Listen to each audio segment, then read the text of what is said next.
Hey, welcome back. Today, we're going to dig into the incredible story of an ancient superpower you've probably never even heard of.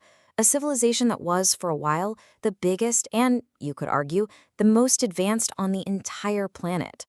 Okay, let's just jump right in. We are talking about the Indus Valley civilization. And when I say it was big, I mean it was absolutely enormous. At its peak, its territory covered 1 million square kilometers. That's larger than ancient Egypt and Mesopotamia put together. I mean, it just leaves its more famous contemporaries in the dust. And this wasn't just, empty land. We're talking about a thriving culture with potentially millions of people. They lived in hundreds of different settlements, including these massive, incredibly sophisticated cities. These weren't just collections of huts, they were masterpieces of engineering. But here's the real kicker. This immense civilization, a true giant of its time, it basically just vanishes from the historical record.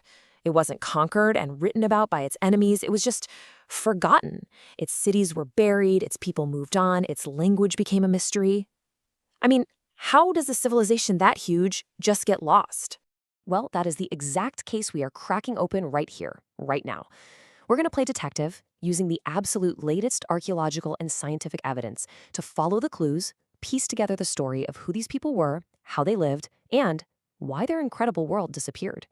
So our investigation starts where this whole story was rediscovered, in the ruins of their spectacular cities.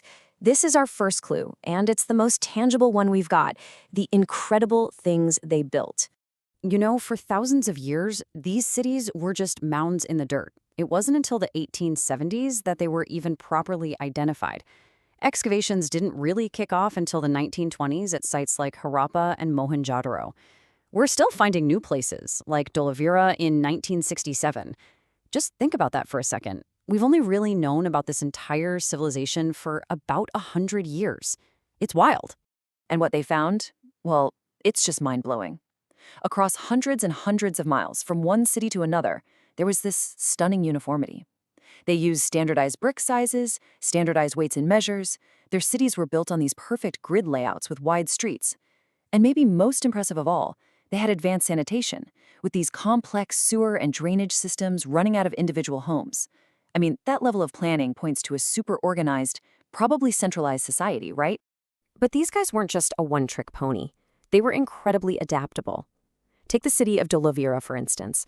It was built in a really harsh, dry region. They couldn't rely on the same stuff as other cities. So instead of using mud brick, they built with stone. And their solution for getting water was, frankly, genius. Okay, so the people of Dolavira, they knew they had one shot, the monsoon rains. They engineered this unbelievably sophisticated system to capture every single drop of water from two streams that only flowed during the monsoon.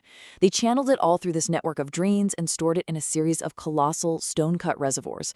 Some of them were nine times bigger than an Olympic swimming pool. This one system sustained the whole city through the long dry season.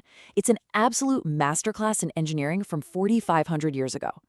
Okay, so the ruins tell us how these people lived. But the big question is, who were they?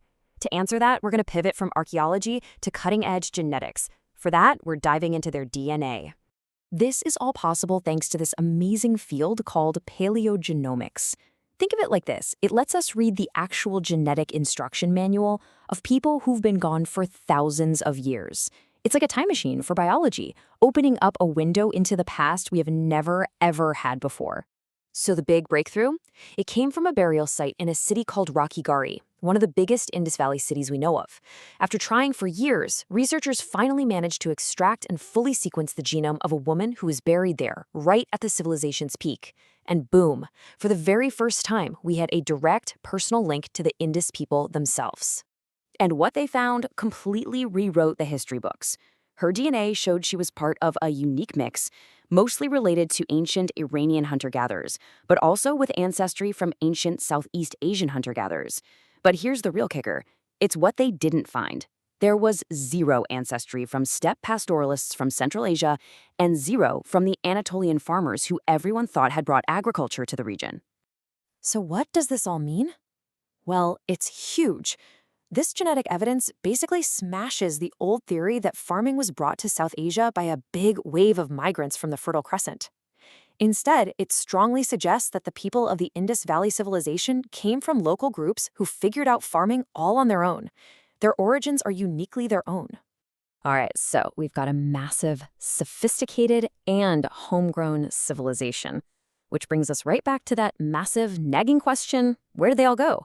For our third and final clue, we have to look at the climate record.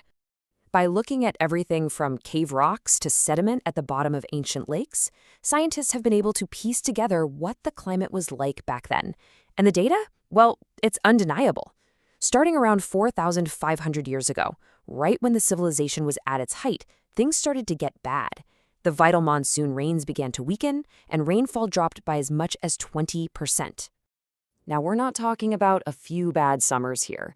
The region was slammed by a series of 4 brutal, relentless mega-droughts. And when I say relentless, I mean each one lasted for nearly a century. Imagine that. This constant pressure forced people to adapt. We can actually see it in the archaeological record, as they slowly moved their towns and villages closer to the big Indus River, where the water was more reliable.